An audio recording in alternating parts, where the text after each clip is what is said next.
Hi everyone, today is Saturday, August 10th, 2013. What I'm doing here is I'm prepping for one of my container, or one of my several other containers. As you can see here, this is very big. This one's maybe over 14 inches deep, probably about 14 inches wide, maybe a little bit narrower in the center, and here's something here too. Now, normally when you do container gardening, if you watch all the video on YouTube, everybody suggests that you should put a lot of perlite, peat moss, compost, so and so. So make the soil fluffy and light. And yes, those ingredients are just fine. They're perfectly fine for the container garden because you want the container to be light and somewhat soilless in a sense. So majority of the soil used in the container garden, it's what they call it soilless soil. But I do it slightly different. What you see here in my container here, it's for the last several weeks. I fill it with some soil at the bottom, garden soil, and I add a lot of organic kitchen scrap. So the kitchen scrap, the vegetable, the food peels are decomposing, and that creates a lot of organic material. Now today what I'm going to do is I'm going to add a lot of earthworms to it. So I dug out a lot of earthworm in my other bin, as you can see here. Hopefully the camera can capture that. So I'm adding to this container, and in a way I'm trying to create a little habitat or a little mini ecosystem in the container. Now you might ask me, will this will the soil be compact? Yes, to a certain degree it will.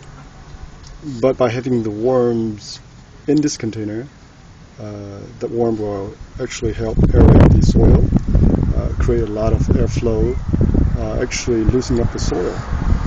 And here in my container here, I would say that probably 90% of the material in here is organic material, and maybe 10% is composed of maybe some sand and some soil. Yes, it can get heavy because, as you can see here, this is a clay pot, so it's kind of heavy. But I don't intend it to carry them. I have a little hand truck. I can actually lift them up and move them around. But I do like the fact that once this container is inoculated, that's what I call it. So it's filled with microorganisms, it's filled with worms, and a whole bunch of other animals in here. And in itself, you create a little habitat, ecosystem for the container. And that's the part I can control. And the sunlight, I can control that too. I can move them around. So therefore, this is an excellent way of keeping the soil fertile year after year. With the traditional method of using just peat moss, perlite, and so, those material eventually will decay, eventually will run out, and the soilless soil will become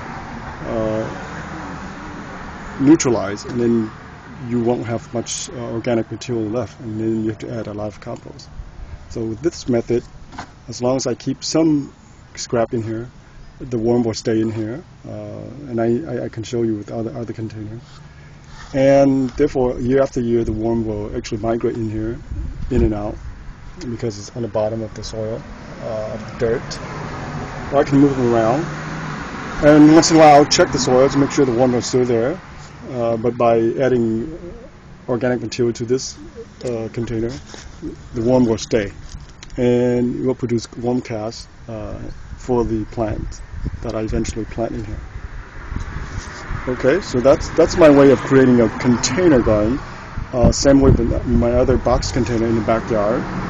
It takes several months. It takes quite a while for the soil to become somewhat active with all kind of organic material, with organism, with worms and stuff like that. And I like my soil to be alive. I don't like the inert, the soilless soil. Hope that makes sense to some of you. But for me, it works for me. The only issue is it get a little heavy, which is okay, really. But like I say, sometimes I have this little thing here, you can see here, that has wheel. I can push them around. See that?